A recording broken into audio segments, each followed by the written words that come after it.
Hello everyone! So, andito na naman tayo. Ngayon, isi-share ko sa inyo ang recipe ng aking vegetables fried rice. Ayan, sana magustuhan nyo guys.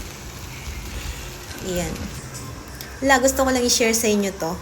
So, dito, meron akong garlic, 2 heads. Yan. Then, meron ako ditong isang carrots. Yan, slice lang na maliliit. Green and red bell pepper. Yan, maliliit lang din.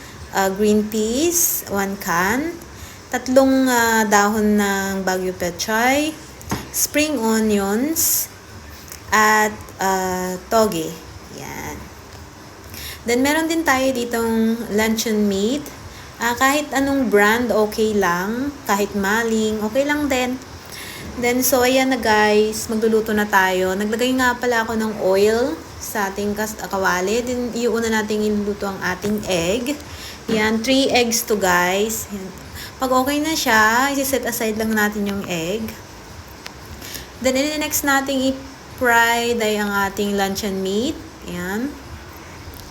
Pag na-fry din natin yung ating luncheon meat, isi-set aside lang ulit natin siya. Isi-set aside natin.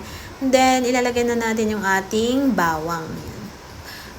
Papupulahin lang natin to guys hanggang maging brown siya. Pag okay na yung brown na siyang ganyan, ilalagay na natin yung ating gulay.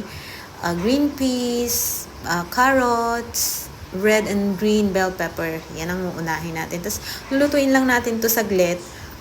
Then, ilalagay na rin natin yung ating toge, Baguio Pechay, at yung ating spring onions. Yan. Then, haluin natin.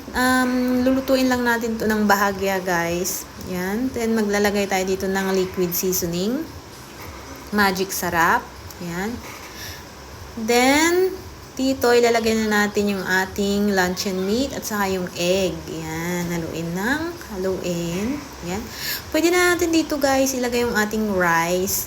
Black rice nga pala yung nilagay ko kasi nagda-diet kami. Yan. Pero mas okay dito kung white rice yung gagamitin nyo. Mas masarap.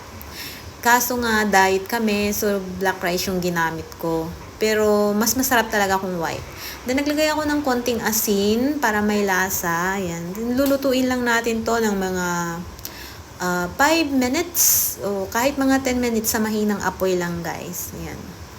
Okay na yan, no? Diba? Wow! Yummy!